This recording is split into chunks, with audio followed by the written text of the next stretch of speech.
It's thinking.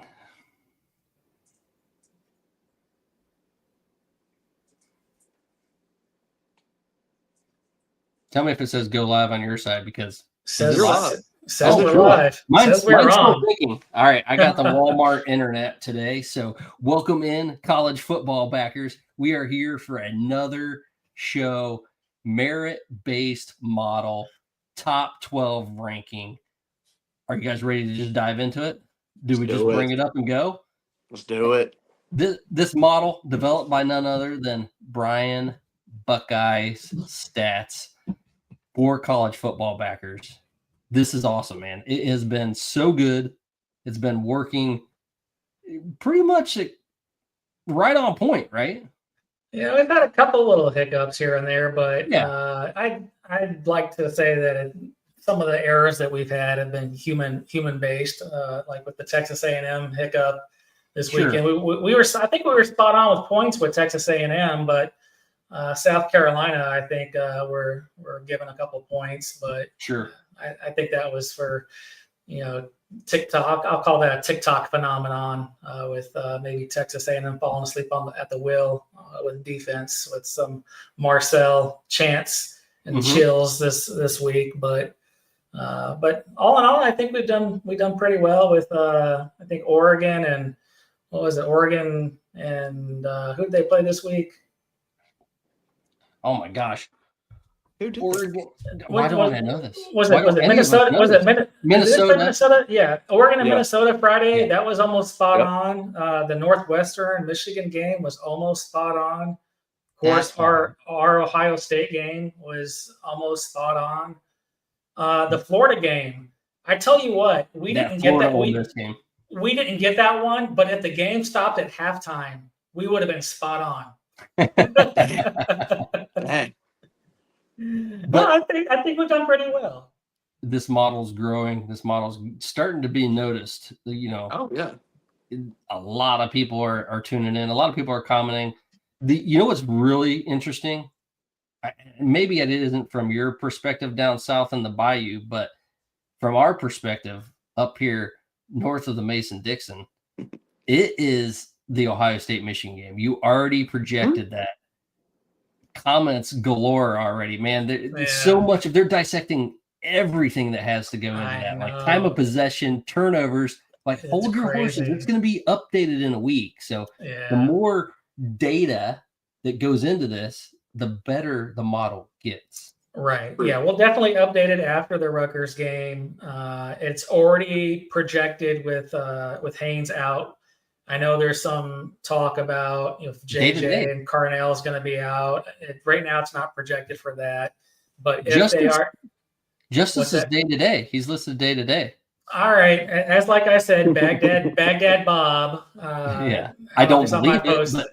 No, they said he was out. They said they confirmed that he's out for the season. Oh, did they? Yep, they've confirmed that. I read somewhere today that it said. All right, did they flip flop again? Day to day.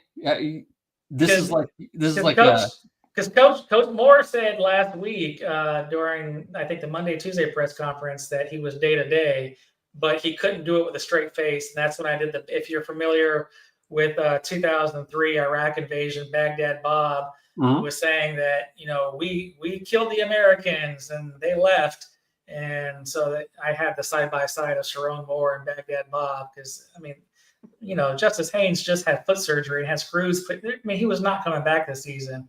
So I think Jalen Waddle surprised the Buckeyes and came back. I mean, it wasn't really full go, but still. I don't know if he's going to pull if you guys remember 1970s Knicks, Willis Reed, he's going to come out the tunnel hobbling. I don't know if he's going to. If anyone could do it, it's going to be someone playing against the Buckeyes. That's just the way it works. That's of course. But all right. Yeah. All right. Let's get into the release. It's late enough. Indeed. There we go. Starting off a little bit dicey. What do you think about this? San Diego State. That gets some pushback, doesn't it? Yeah, for sure. Yeah. What are your thoughts? Yeah, I mean, San Diego State is a good team. The loss to Hawaii, I feel like, hurts their credibility since it's so recent. And with the push of North Texas, with the push of JMU, I feel like those two teams are the ones that's really in the battle for it. But obviously, we don't know what's going to happen between now and the actual selection Sunday of it. So, I mean, anything at this point can happen. But I'm really high on North Texas, as I was telling Brian a few minutes ago. And I like that. But his point to stats, he's got a point there. I mean, their defense is ranked in the 70s. Their offense is top 5 overall. I mean, that's a big gap. So I understand where the model is coming from. So I don't know. Right. And again, this model isn't going to, it's not projecting who the committee is going to pick. This model is projecting who is most deserving based off of the stats, based off of, again, we used PFF, we used the metrics of offense and defensive metrics and margin of victory and all that stuff. We don't take into account AP polling at all. And right now, this merit-based model is stating that it's San Diego State very narrowly over James Madison. I think we have San Diego State ranked 23, and we have James Madison ranked number 26 right now. Wow. And right now, San Diego State has the 7th ranked defense in their offense, and not so much number 95, James Madison, 5th ranked defense, 19th ranked offense. So you're saying, Brian, I like to call the model Skynet sometimes affectionately, then why isn't James Madison in there? Well, you look up here, James Madison has not beaten a Power 4 team. They have some common opponents. I know we like to do these little games here. I don't necessarily like to do this, but this one is very convincing. San Diego State, curb stomped Cal 34-0. Then, Cal the old transitive property. Yep, transitive property. You gotta love it. I'm not necessarily a fan. We in Ohio State have gotten in trouble with doing this against Michigan the last few years. Not a fan of this, but again, this one is it's a very big example here where it's 34-0. Cal goes in and narrowly beats Louisville, and then Louisville beats JMU by 2 touchdowns. So the model took that into account, and the model goes. This is what I love about the model that we built here, is that it goes cascading effect. So it doesn't just take into effect your opponents, but your opponent's opponents. So that's one thing I love about these models that we can build now. Is that hey, this is perfect. It puts it right over the SEC man's face. If he says anything we don't like, then I just duck my head down. I love it. It's a monkey too. SEC on us, all Homer boy over here. We're just like, bam. Yeah. So that's where we're at with that. And then North Texas just didn't like the opponents. North Texas is 5th in the nation in offense, but 77th in defense. Yeah. And you just look at the opponents. The interesting thing enough is that all 3 of these guys are going to have a common opponent in Washington State.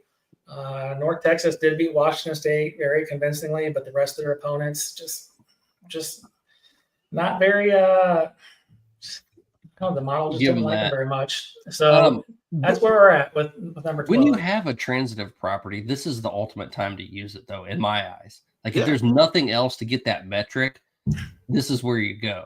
It's kind of like when you're fighting it out for who wins the championship for one of the conferences, and you see, how they did against common opponents.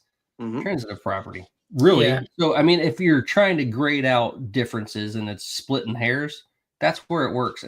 And I love the fact that you pointed out that JMU has no Power 4 wins. They had their opportunity. They lost that opportunity. All right. Right. And if you're a Power 5, if you're a group of 5 team trying to get in, you got to capitalize on those opportunities. That's what separates you from the rest of the crowd. And that's one thing I want to say about this playoff is that if you're a group of 5 team trying to get into a playoff, I mean, you need to make yourself look good against a Power 4 opponent. Because I mean, all these jokes are being made about these group of fives coming in, and you're just a bye week. And that's what this model is really meant to do, especially in these G5 examples, is which team is going to be the most competitive in this situation. Maybe not the 9-1 team that's fifth in the nation in offense. It's the other one that we have here, San Diego State. So again, this model is not going to say which one is going to be picked by the committee, but this is the one the model thinks is probably going to be the most competitive in that 12th spot. Sam wants to know if we're going to do the NFL. That is around the corner. Probably not starting until next year. We'll see. We're college football diehards. I mean, that's where it starts. Once we get this thing going up where it needs to be, and we're built big enough in the college football game, we're going to get into the NFL. I tell you what, if you make enough clamoring for Buffalo Trace to sponsor us, maybe we can get into that. I think that's fair. Once Buffalo Trace sponsors us, we're going to do the NFL. You're right. It's worth it. All right, let's get in to the model. Seeing what we got here. Let's go with 11. Who's up? Georgia Tech. How's that make you feel? Down south, it probably makes you feel good. Yeah. Love me some Brent Key. Let's go. I do too. And Haynes King. Yep. Nothing else to be said. Nothing else to be said. They have 2 losses now, huh? Is it 2 now? Can someone look that up? I thought they lost again. No, they're still 9-1. Yeah. I think as we get to later in the discussion, and again, I don't want to be a spoiler alert. This is one of those scenarios where you're on the fringe here, 11-12. Someone might get kicked out because of a certain scenario. I won't, spoil anything here, but this is a discussion we might have towards the end. But yeah, this is looking like maybe the ACC champ at 9-1. So just keep that in consideration as we move on in our discussion here. Georgia Tech is looking like maybe our ACC champ at the. So they bounced someone for sure. Yep. Well, I think you just blew it there. You say for sure. Well, I mean, they had to have, right? It's a great day to be a Buckeye. How about that? Well, we'll see. If they're number 1 in the model, it's great. It's always great to be a Buckeye, let's be honest. I mean, at least lately. All right. Moving on. Right at 10. 10 probably bounce someone too? No, 10's the cutoff. You're not going to bounce someone at 10. So, Miami. This has got to be a at large. And the model chose Miami at 10. I'm not sure. Like, remember last week when you said, you crunched the numbers and the model your computer just blew up? I'm still in that kind of thought with Miami. I have no idea where they should be. Is this an elite team that deserves to be in the playoffs, or is this a team that's going to falter down the stretch even more? If you they got left on the schedule, quarter, I don't know. Yeah, the first quarter of the season, they deserve it. But what they've done since, it's like, I don't know. They took care of business this week, 41-7 against a 500 team. You look at some of the other teams in the country that didn't handle business against 3-7 teams. You actually bring a good point right now.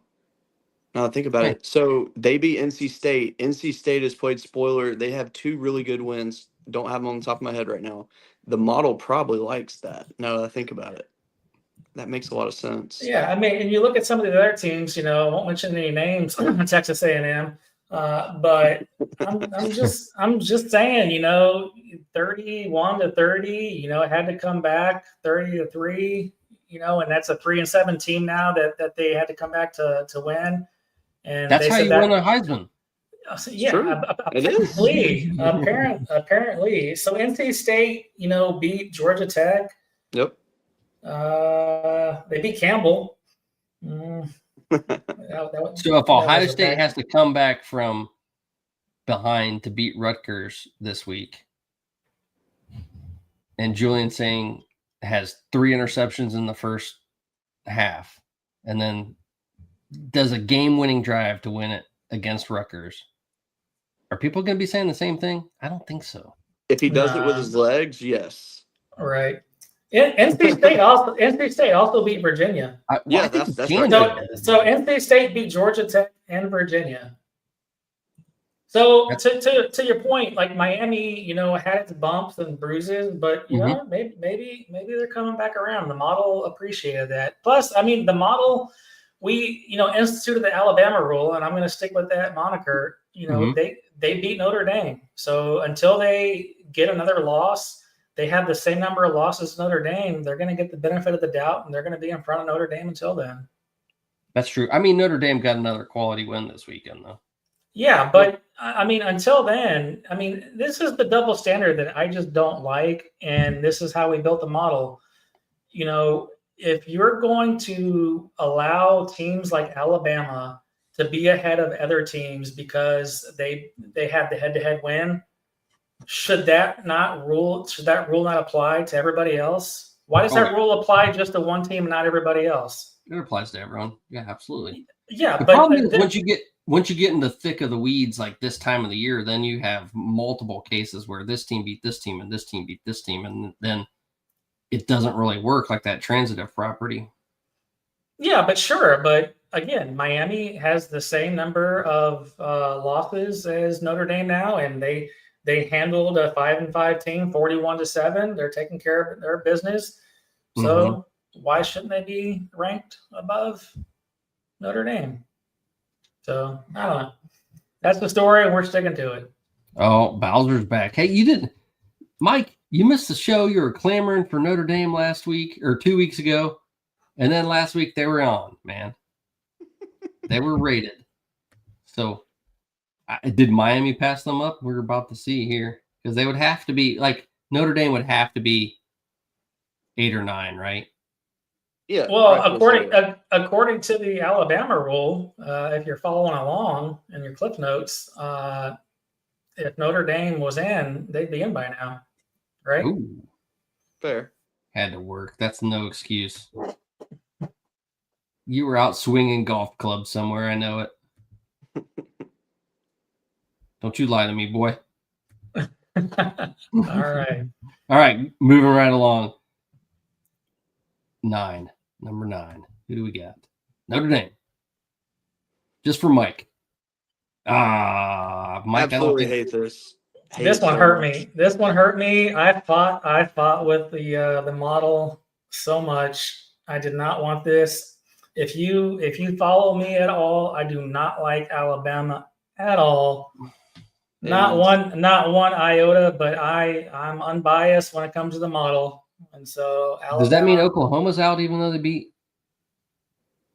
Alabama? I don't know. You'll have to stay tuned. So with Alabama, I really am starting to lean on that they may not make it at the end of the year because they have been on a struggle bus. South Carolina struggled, last minute win. LSU, the game was in grasp. LSU just doesn't have an offense. Oklahoma, terrible offense. Defense made a play essentially that made the difference in the game. I'm not high on Alabama. That's what happens when you don't have a run game. You can't close out the games that matter. No. Yeah, so I'm looking at their scores. They beat Georgia. I still don't think Georgia's that good, man. But that's just me. Georgia looked pretty damn good this week. I digress. So they beat Georgia by 3 points. If you're going to give Ohio State credit for Texas, you got to give Georgia credit for. No, look, Texas. I'm chalking up. That's the very first game of the season. You didn't have any warm-up games. You didn't know what you had in your team. You're walking gingerly. I'm not going to put any credence into the score of that game. So, to be fair, I don't care about the score. I'm just talking about the win. Sure. I mean, to be fair, Sayan had a leash on him in that opening game. Absolutely. And if you watch the post game with Ryan Day and you saw the excuse my French, the shit-eating grin on his face when he was asked the question about saying, he was like, yeah, we could have gave him more. He knew he knew exactly what he had in sand, and he knew he could have gave him a lot more. But as far as Alabama goes, Georgia 24-21, Vandy, 30-14, Missouri 27-24, Tennessee, it was a close win. South Carolina 29-22, LSU was close, Oklahoma was close. I'm not entirely sure they're going to beat East Illinois. Who schedules East Illinois? All of SEC is on freaking FCS watch this week, and then Auburn. I'm calling it. The model is going to call upset on Auburn. They should. Final week. I'm it calling 100% it. should. Yeah, Auburn, night game in Jordan-Hare, yes. Yeah, Auburn, South Carolina, Florida, they're all good for an upset in SEC land. Yeah, night games in Jordan-Hare are really hard unless you're New Mexico State. It's true. That is very true. Oh my goodness! All right, yeah, I do not foresee Alabama being in the playoff.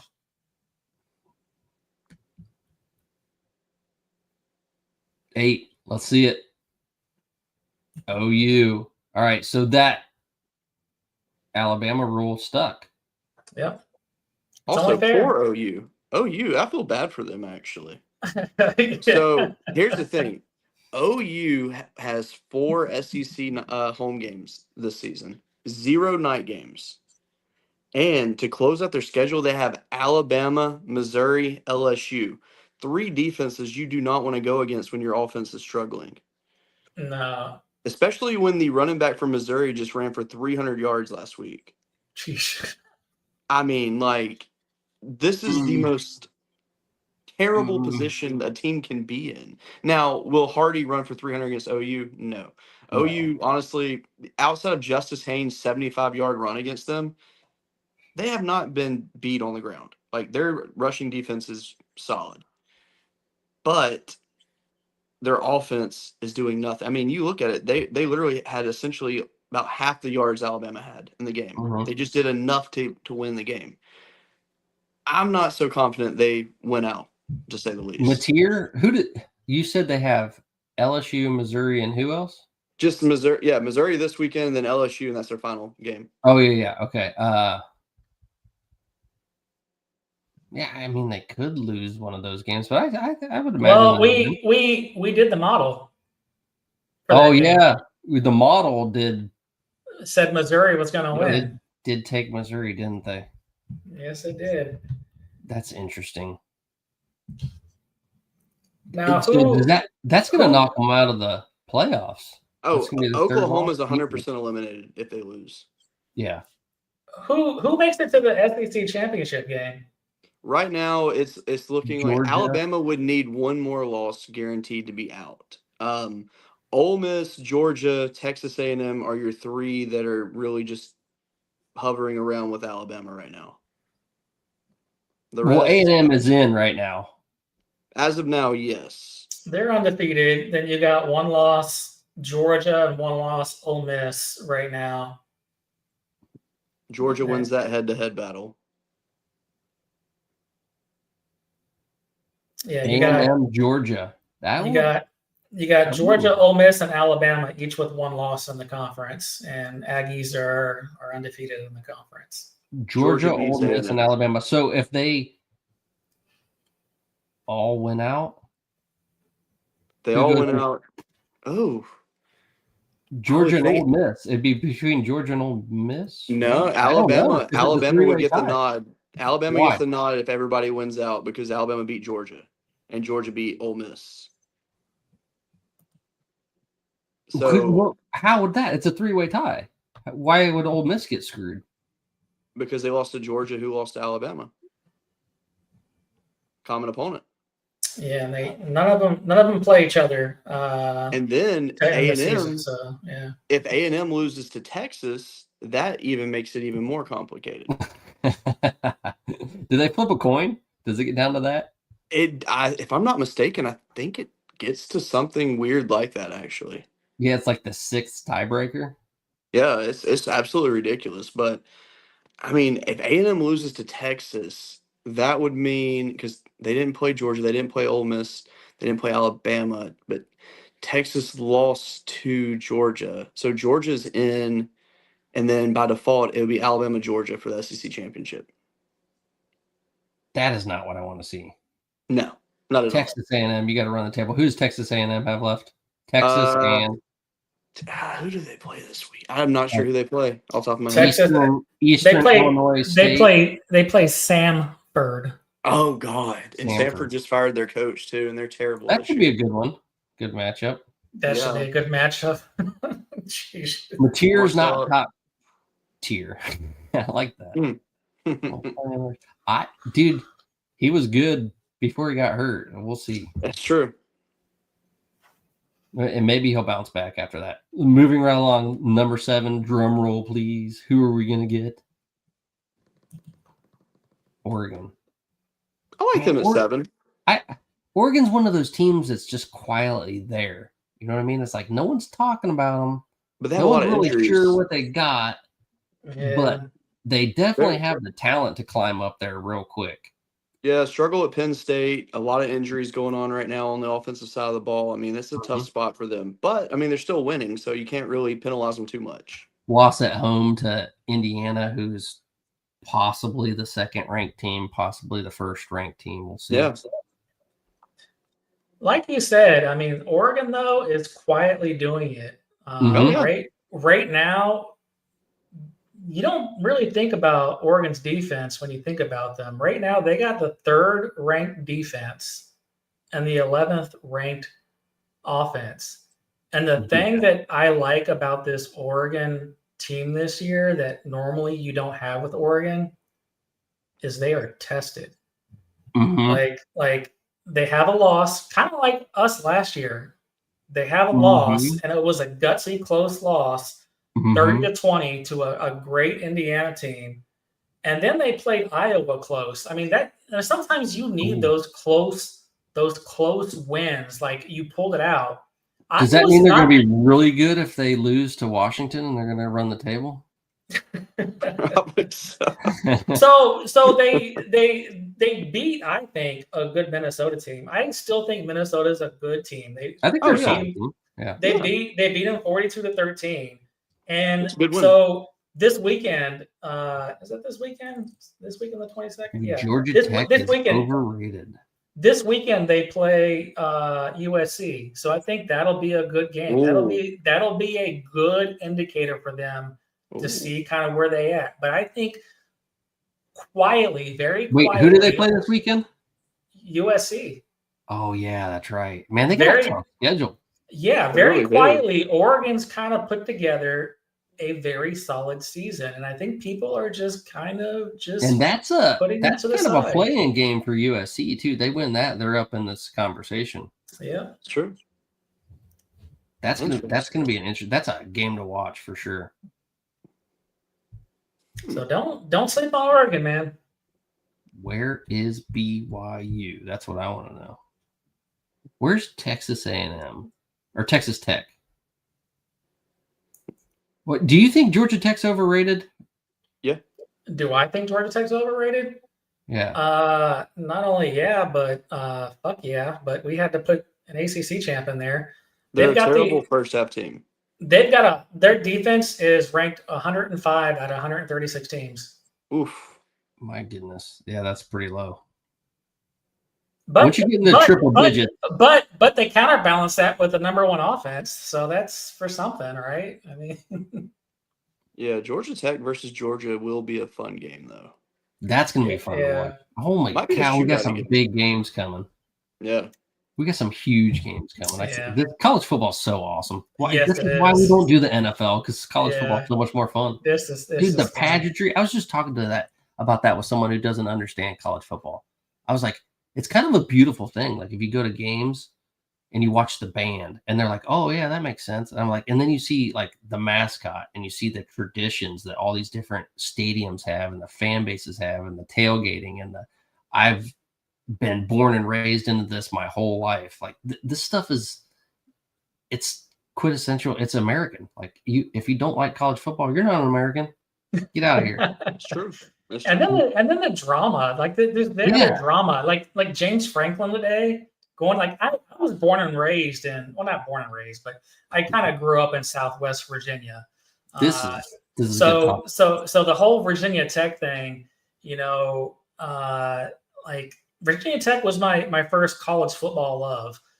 So I kind of still follow the Hokies, and I do feel like that was a good hire for them. And I agree. And I think James Franklin is gonna run fucking circles around that conference, man. I think it's like going from the big leagues to a JV conference, man. He is gonna run circle, and especially the money that Virginia Tech has allocated for that program now. Man, I'm happy for James Franklin. I'm happy for Virginia Tech. I'm happy for Southwest Virginia. I'm just excited to watch that program. What do you guys think of this? The ACC does not get 2 teams in. I mean, it depends on how things shake up, because like right now, Miami deserves it, but are they the conference champion? No, that's the differentiating factor. If you have to get the conference champion in and an at-large. Well, I mean, it's possible if Miami makes it to the conference championship game and wins. Sure. Yeah, they're the conference champion. So that solves the problem. Correct. If that's the case, they probably only do get one in. Yeah, exactly. But if you have a different conference champ, that's where it gets a little fuzzy. Yeah, because you have 4, 5 teams right now eligible in the ACC essentially still. You got Virginia, Georgia Tech, you have Pitt, you have Miami. I guess they're kind of fringe because they're stuck. Mm-hmm. I mean, I think Louisville's out now, really. Kinda. Yeah, SMU's kind of floating around right now. Nah, they're 7-3. They're done. Yeah, but where are their losses? Are they losses in the ACC? Well, that's fair. That's a fair. Yeah, they're 5-1 in the ACC. So they're tied. Yeah, Pitt's 5-1. 7-3 makes you think they're out of the playoffs, but you can still win a championship and get in like Clemson did last year. That's correct. Why it was so. That's fair. 1-loss teams in the conference right now are Georgia Tech, Virginia, Pitt, SMU, and that's it. Miami is 4-2. So yeah, I mean, Miami's kind of the outside looking in right now on the conference championship, because right now you got 1, 2, 3, 4 teams. So it'll take some luck for them to even get to the conference championship, it looks like, at this stage in the game. Who does Miami have left? Let's see. Just had that up. They've got Virginia Tech and Pitt. So I mean, they can and they're at Pitt out. They're at Pitt too. That'll be a fun game. Yeah, at the end of the season. So that's like the November 29th. It might be snowing in Pittsburgh, and those Miami boys love the snow. Yeah. No, they don't. All right, Cody Croy, college over NFL all day, every day. It definitely has nothing to do with me being a Browns fan. Oh, Coach Frost is joining us. Oh, Coach. What's up? I love, man, there's so many people that make Browns comments all the time. Hey, you got to remind me. I need to move this graphic up next time so we can get the comments on here so they don't float under this play. Do you guys see the play on here at the bottom? No. You guys might not. Okay, cool. So it's just me that's being obstructed by the comments. Yes. We get it. All right. Then I can just leave it as is. Here we go.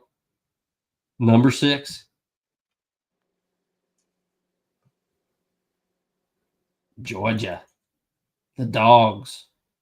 They deserve it. I'm a little shocked. I'm a little shocked that they're only at 6, though. Yeah. With that win, I would have. I mean, eye test. That means a lot to me. Bouncing Texas like that. Texas is a quality team with a quality defense. Whether you want to give the Manning their due or not, I mean, I get it. I see a flaw in the model. Where's the flaw? Just wait till you continue, and you'll see the flaw in the model. Let's continue. Let's see this flaw. Wait. Hold on. I'm feeling something here. You're what? I'm feeling something here There's- now. You're feeling something in the force? Well, There's so a discharge in the Alabama rule. I think so. well, maybe we had an issue. We had a technical glitch last week, so maybe. So Georgia is ranked 33rd in total offense Mm-hmm. and 20th in defense. Okay. And the model actually does not really care for Georgia that much. Clearly. And the reason being is the model remembers the Alamo, and the Alamo is known as Auburn. That Auburn game where the goal line, where the fumble and the ref and should have been up 17-0. Sure. The model reminds me of that. It says, Brian, you remember Auburn? Oh, it remembers the Florida catch too. It remembers that. It remembers that. It remembers Kirby. It'll remind me of Kirby Smart trying to call timeout too. It reminds me of that. It reminds me of Austin Peay. It reminds me of Austin Peay and 28-6. And Okay. hey, a top 5 team should win more than 28-6. It reminds me of Tennessee 44-41 and how Tennessee hasn't really beaten anyone, and you should win more than that. Just kind of reminds me of things, and it reminds me. You know what? The model will change if you keep winning. You beat Georgia Tech, the model's going to change. You go into that championship game, you win that too. That changes things. Real quick. Absolutely, 100% true. At the end of the day, and we keep saying it, this model is fun and all that. But at the end of the day, all that matters is getting that W and winning. And when you get to the playoffs, just getting to that next game. That's all that matters. So, we like to have fun here, but good on Georgia for getting the win against Texas and all that. So this top 5 is going to be interesting to see how it shakes out. We'll see what you got. Are we ready? Are we ready to move on past Georgia? Are you ready to show us where the model messed up? Where did the model mess up? Let's right see. here. I'm feeling it. Oh, it did mess up, didn't it? Yes. Ole Miss. Yes, it did mess up. So why? Model. Why? Because my thing is Georgia beat Ole Miss. I know, Yes. but what happened with the model? Did it forget that? It did forget. It did forget. So these should be flipped, really. Yeah. All right. Yep. Good old model. Look at you being smarter than Skynet. You better lock your doors tonight. Yeah. This isn't a bad mess up though. If it's a 5 and 6 where they're messed up, that's not bad. I mean, they're both going to be in it regardless. So yeah. Yeah. So really, when we put the graphic out tonight, we got to flip those. That should be flipped. Sure. Yeah. Yeah. All right. TJ, his top 4 are Ohio State, Indiana, Texas A&M, Texas Tech. Well, I think you are in agreement with the model, I'd imagine, based on what we have left. Wait a second. Where's BYU? Oof. They're number 1. BYU got bumped, huh? All right. They must have been. Oh, we'll find that out later. Here we go. 4. I knew it had to be Texas Tech. I love it. I absolutely love it. I think they should be there. I think they earned it. Yeah. Dude, Texas they've Tech got a is a real Heisman deal. contender. Yeah, Texas Tech is a very well-balanced team. Number 8 total offense, number 8 total defense. Are we able to make wagers on this projection? That's the next iteration of this show. Hey, that would be fun. That's going to be good. That's coming next year. Whether you like it or not, we're all Texas, and again, like for those that have been following along, like I'm really big into the stats. I'm always in PFF looking at grades. always in stats, looking at who's doing well. Texas Tech, man, like That they're that defense, those studs up front, they're all top ranked. And you look at who they played. I mean, they handled business against Utah, handled business against Houston. What's their linebacker's name? Don't they have a linebacker that's all world? What's his name? Jacob Rodriguez. Yes, that's it. That's the dude. Yeah. He'll be in New York, rightfully so.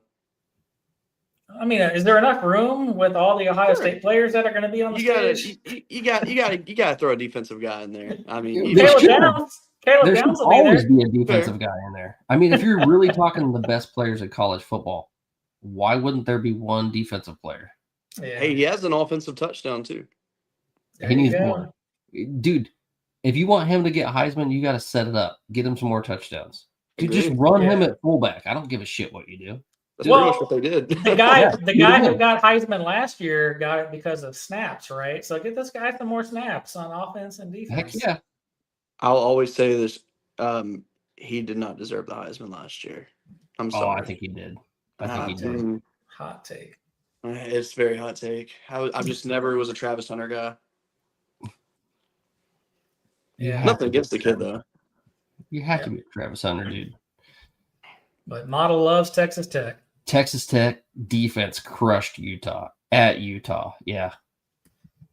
Yeah, That's always BYU. impressive. Yeah, BYU 29-7. Just destroyed BYU. Yeah, they're getting hot when it matters too. UCF, and at Utah, it was their backup quarterback. Hammond came in and just destroyed them. Yeah. And that's why they had their one loss was because of their starter being out. So yeah. I hate that the Heisman is nothing but offensive players. Hunter doesn't win. He's not playing offensive. Yeah, he wouldn't have won if he wasn't playing both. I'm a big Ashton Jeanty fan, though. I can't lie. Like, I was on that train hard last year. I couldn't help it. This isn't 1993. He's not winning. That's true. Unfortunately, it's true. Number 3. We all know who these are. It's just what order is it going to be? A&M. I was shocked they didn't get bounced back a little bit because of their performance the other day, to be honest with you. Yeah. But, I mean, I'm okay with them being at 3 still. I mean, they didn't lose, so. Caleb Downs is the best player in America. Just my opinion. If OSU used him as a full-time punt returner, maybe a few snaps on offense, then he wouldn't Heisman. I mean, they did test him out at running back. Man, I don't want to throw any shade at any Ohio State players because that's not what I do. But does anyone else find it interesting that we changed punt returners or kick returners? I'm drawing a blank. It was a kick return, wasn't it? And Styles ran back. Oh yeah. Mm-hmm. Like, was that his first one? And how many tries? I mean, like, I don't remember ever seeing Styles run back. It's usually Ennis, isn't it? That's usually back Ennis there. Always does the punt returns. Who's usually back there for kick return? Is it Styles? I don't remember. I don't remember Styles ever running one back. Or maybe it's typically we don't usually run them back. Maybe that's part of the problem. The problem is there's not usually people kicking off. They're not scoring on our team. That's true. That's true too. That's fair. But there's not been a lot of reps to work with. Yeah, but so that was their first one since 2000? 2010. Okay. He said it was 25. No, he said it was 25 years since we had 100-yard kick return. Okay. Gotcha. It was. That's still that's awesome. That was a long time. Who was it that they said that? Ted Ginn. Yeah. That makes a lot of sense. That checks out. Yeah. Oh man. Mike Bowser, big Notre Dame fan, says I don't disagree with saying for Heisman. His consistency has got him there, and I mean, yeah, Jeremiah Smith. Yeah, everyone knows that he deserves it, but I mean, sometimes you got to look at who's going to be the number 1 draft pick when they go out, and be like, yeah, that's the dude, and he will. Oh, well, if that's the case, then you might as well just throw Arvil Reese on there and just make it a full Ohio State, Dude, Arvell Reese deserves some love. I mean, we're getting all Buckeyes on the show, but like, they're good, man. When you're Yeah, number so- one, you deserve the talk. It's going to be interesting to see. I mean, you won it last year. You haven't lost yet. I realize their schedule hasn't been the best. Like, there's been a wall of games, but there's nothing that they could do about it. You know, Penn State was supposed to be 1 versus 2. Yeah. It didn't turn out that way. The good thing is, though, I mean, if they win the national championship this year, they're going to earn. Matter. Yeah, for sure. Yeah. For sure. So Texas A&M 16th in total offense and 31st in total defense. So all that talk about, you know, that defense and all that stuff, that's where they are with that. And I know we made that graphic this weekend. I know you can't give it to who you think the number 1 pick will be. But again, Texas A&M, you know, went down 30-3 against a 3-7 team. And I think they only won 1 game. Was it South Carolina has only won 1 game in the conference? Yes. Is that right? Yeah. Yes. So, I mean, it's like, yeah, you're undefeated, but I mean, it feels like barely. Hey, if you're undefeated, man. Yeah, that's fair. That's fair. I mean, if like as an Ohio State fan, if you go back to 2002 and you say they're undefeated, but they barely beat all these teams, they still won it all. I mean a win's a win in the long run. Here's the crazy thing about A&M, though. The fact that you have Georgia, Alabama, Oklahoma, and Ole Miss all in the top 12, and A&M did not play a single one of them. Say that one more time. You have Alabama, Oklahoma, Ole Miss, and Georgia in the top 12, yet A&M did not play a single one of those teams this year. Oh, yeah. Yeah, man. I'm looking at the schedule. Yeah, I wanted to talk about this. Last year, they played 1. I wanted to talk about this, but like Texas A&M schedule, University of Texas, San Antonio, Utah State, then they play Notre Dame, then Auburn, Mississippi State, Florida, Arkansas, LSU, Missouri, South Carolina, Samford, and then they end with Texas. But they did schedule Notre Dame in the preseason. Sure. But I didn't say preseason. I mean, as far as SEC schedules, that's a cakewalk. I mean, it should have been tougher, but the teams that they played just had down years this year, unfortunately. Thanks, Coach. Man. Yeah. All right. 1 versus 2. You think if there's any change from the last couple weeks? I mean, I can't imagine there would be. There's not really a reason, right? Nah.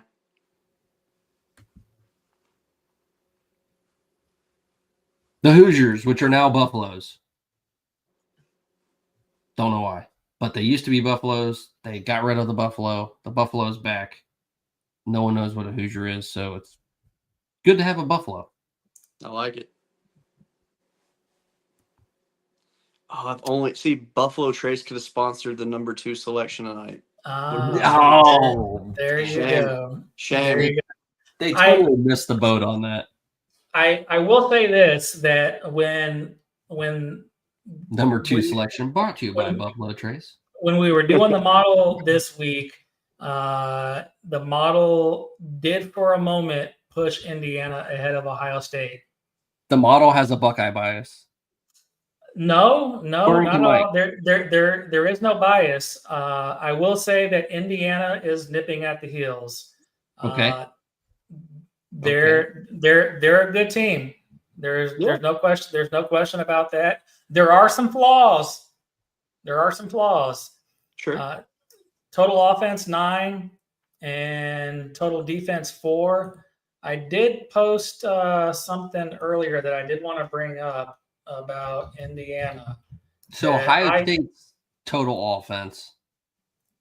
I know they beat them in total defense being number 1. So Ohio State's total offense has slowly been creeping up. I know we've been having some issues with that. It's creeped up to 25th in the country. And so averaging those in, if you were just looking at those stats, you got to go, if nothing else, blind looking at those stats, you'd go with Indiana, right?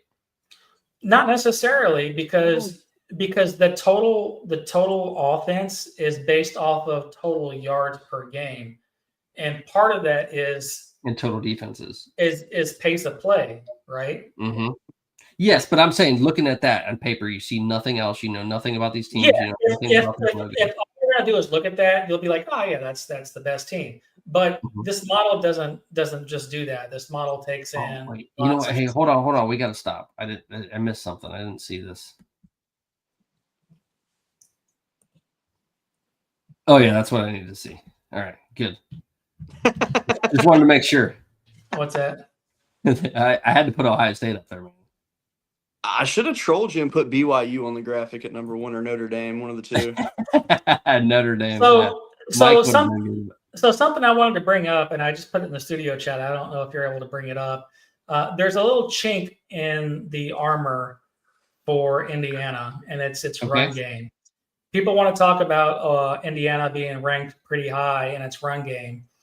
However, when it came to facing rushing defenses that are ranked pretty high, like Iowa, Oregon, Wisconsin, and Penn State, against Iowa, Indiana only averaged 2.7 yards per carry.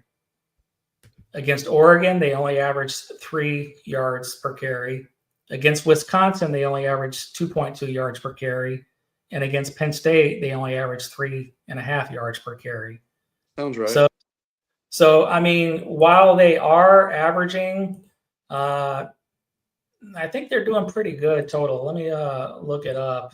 I'm bringing this up for you. They're ranked pretty high. I gotta keep talking Indiana. Keep getting that Buffalo Trace sponsor. Yeah, right now Indiana is ranked 16th in the country in rushing average at 5.3 yards a carry.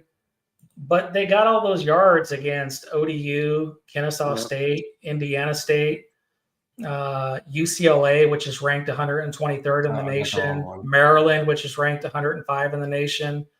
You know, but when it comes to teams that are ranked really good in rushing defense, again, like Iowa, I think Iowa's ranked 16th in the nation. Oregon, which is ranked 21 in the nation. Wisconsin, what were they ranked? 22nd in the nation. And Penn State, which is ranked, actually Penn State's ranked 71 in the nation. And they're in rushing defense, again, 2.7 yards, 3.0, 2.2, 3.5.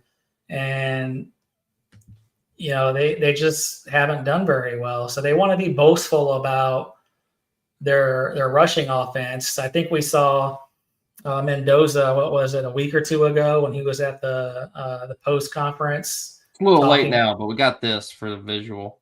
Yeah, Mendoza was talking about their rushing game. He's like, if you want to try to stop our pass offense, we're just going to run it down your throat. I think they had like 200 or 300 yards rushing.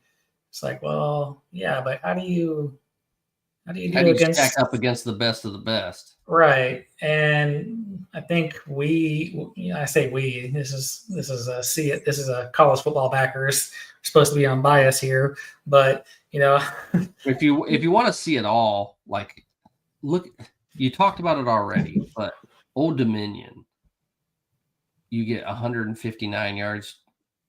They give up 159 yards. Is that what this is saying? No, ODU is ranked 90th in the country.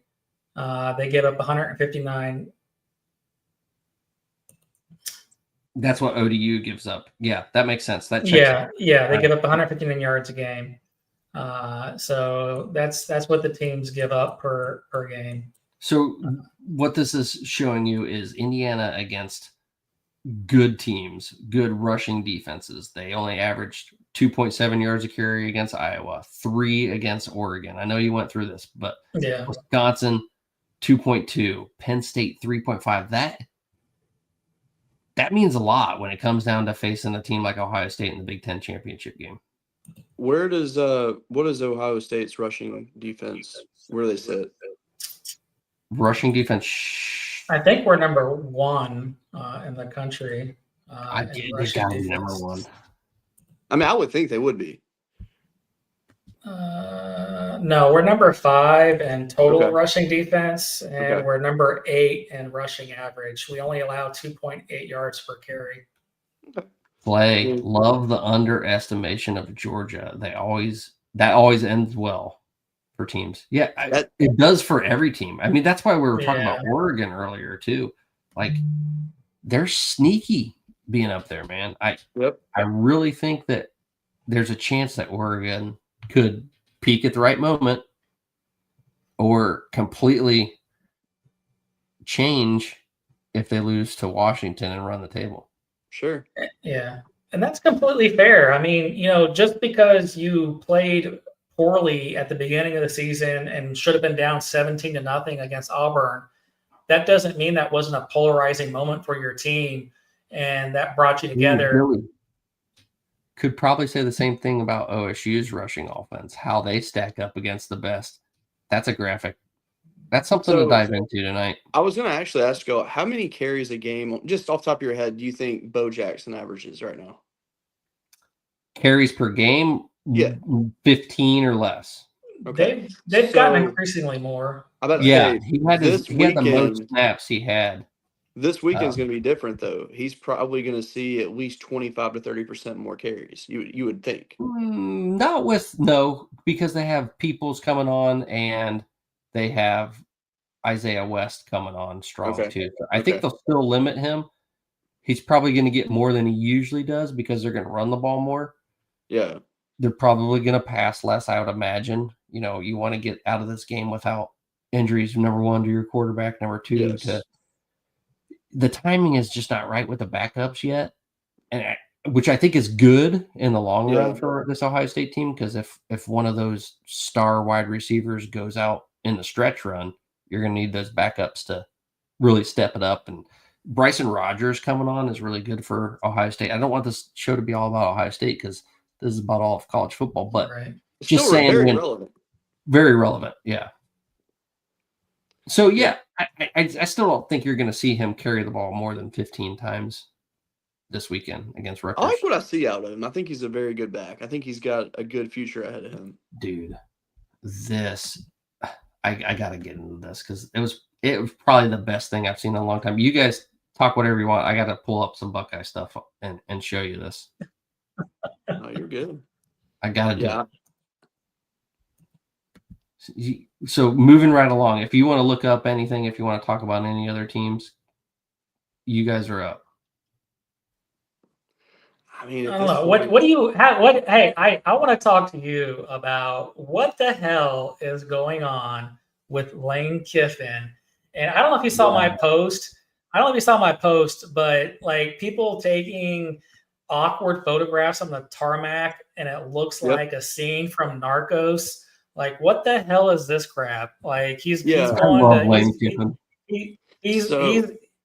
family going to Baton Rouge and to Gainesville, and he's getting ultimatums. I feel like this is a damn soap opera going on. So what's happening right now is, yes, his family was in Gainesville over the weekend, just looking around, hanging out. Then they flew in, checking out houses or what? Whatever they wanted to do. I have no idea the details of either trip. That's what that sounds like. It sounds like they're house hunting. I mean, I think maybe a little bit of that, but also think it's more like, let's check out the city, just see how we feel. And then they did the same thing in Baton Rouge. And, a lot of people are getting high on the idea of Lane going to one of these schools. But look, I'm telling you, I'm not buying into what the media is saying on this. I do not think Lane Kiffin goes. The Lane train agrees. Yes. I think him and Jimmy Sexton have this idea on, hey, let's get you the most money possible. And send your family to Gainesville, make it look like you're shopping, and boom, here we go. And watch, guarantee you, he's going to end up signing that extension. Unless one of these two schools makes him an ungodly offer, he's going to sign the extension and be the highest paid coach, or maybe not the highest paid, but very close to being the highest paid coach in college football when it's all said and done. Wow. Just think, not too long ago, he was getting fired on the tarmac. Yep. It's amazing. Now they're taking pictures of his family on the tarmac. Yeah. Which this is my favorite part of the year. I love when there's like teams like looking for a head coach, especially at bigger programs. They track every single flight. And that's my favorite thing to see. Jimmy Sexton is the best at what he does. Yeah, I mean, why wouldn't you do that? Why wouldn't you put that out? Yeah, and you know what? absolutely. If you get a weekend in Gainesville, that's not a bad thing. I like Right. Gainesville. I lived in Gainesville for a year. It was Yeah. awesome. I loved every minute of it, except for the alligators, man. Those things really freak me out. Yeah, rightfully so. I swear, this is reality TV right here. Dude, this you're reminded when you started talking Bo Jackson, he posted this picture today, working on getting 1% better each day. And then the GOAT speaks up, you listen, hashtag, man. Maurice Claret, I don't know if you realize that's who it is that's talking to him right there. Recently, last year, Ryan Day let Maurice Claret kind of get on the field and get close to the team, and they had a little squabble on, I think it was on Twitter, something like that. You know, and then they got together, they got the communication out. Now he's helping out these boys that, a freshman sensation. And this is the thing about Ohio State that I don't know that other schools are getting right now that separates Ohio State. The culture, the identity of the team, the young kids have mindsets like grown-ass men. Mm-hmm. And it's crazy, dude, that these guys are looking up to Maurice Claret. Like, he doesn't – how old was Bo Jackson in 2002? He wasn't even alive yet. I know. You know what I mean? He was just, a twinkle in his father's eye at the time. I mean, what are the odds in his parents naming him Bo Jackson? Odds are because of Bo Jackson and he be where he's at today. Like, that's amazing. His first name's actually Lamar. He's Lamar Jackson. Lamar Jackson. Even better. Nickname Bo.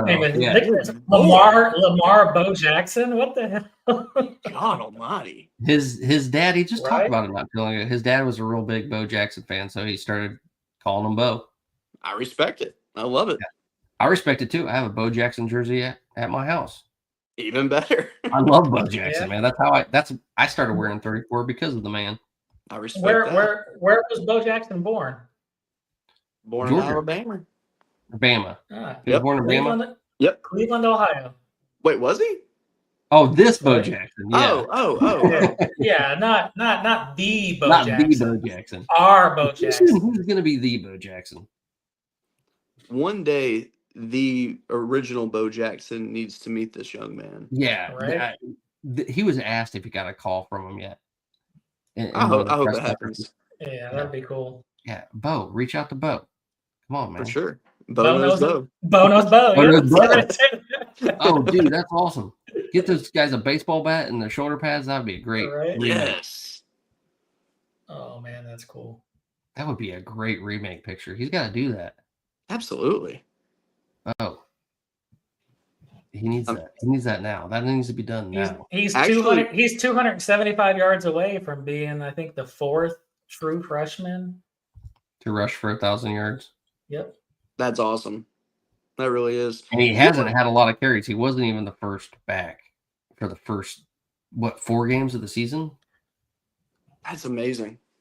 Yeah, it's pretty nuts. Considering the offense he plays on, that's just unheard of. Also, you got some graphic designers that can probably recreate that picture in Photoshop. Just throwing that out there. Yeah. Like that might be one that really gets some follows on social media. Someone should probably do that like as soon as we get off here. No, I'm not the one for it. No.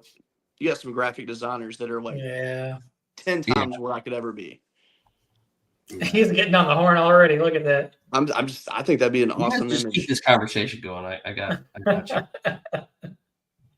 Yeah, because look, I'm very biased to the SEC, and I've always thought the SEC is the best conference, and I'll die on that hill. Obviously the last few years it's been proven that the Big Ten is a tad superior at the moment, but I am a real recognize as real kind of person, and when I see someone that's good, I'm giving them their props. Right. Like Ohio State this year followed from last year. I can't say anything negative about them. It was the same thing like when Georgia was running the table 2 years in a row. Like people were talking a little bit of smack about their schedule and about how they were playing and how their offense was struggling. Then next thing you know, boom, another national title. Yep. If you go back to back and even if you've gone this long after a national title and you're still undefeated, You got to recognize it. Absolutely. All right, boys. I think we're good. I think we've exhausted the show. Great show. Absolutely. Everyone in the chat's been awesome. This model's fun. If It nothing really else, is. it's awesome. And it's working, man. It's working. I think it gets better every week, too. I think it's moving with the data. Little tweaks here and there. Now that Iowa's out, I'm happy. They tried to hang on to the model still likes Iowa though. Iowa is a good team. They are a good team. And Iowa probably would beat half the team in the top 25, to be honest with you.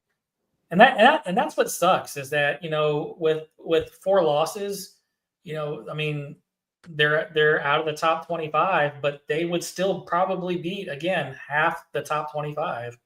Yeah, for sure. Yeah. Well, with that being said, enough talking about Iowa. Let's end this show. Peace out. God bless everyone. Join us again next week. We'll be doing the same thing at the same time. Follow College Football Backers, cfbackers.com. Go check it out. Tons of articles. Brian's putting articles in here with all this. He's getting the models in there. We're starting to put the models in some of our other articles. I did a Cincinnati BYU article today. Put the model projection in. The model changed the flow of my article because I was like, this model's so good. I'm going to go with the model. So go check that out. I like it. Anyway, College Football Backers, thanks for joining us. Peace out. Oh, man, actually, I got to give us more shout-outs. TJ Chapman at the Notre Dame Pitt game. Awesome. Hey, man, doing interviews, doing the self-interview, broadcasting from the field. He just got field access to the Army-Navy game. That's massive. That's going to kill it, dude. No one deserves it more than he does. Yeah. So, College Football Backers, we're doing big things in a short amount of time. Been around almost 5 months. And going to the Army-Navy game? Come on now. Ain't no one else doing that.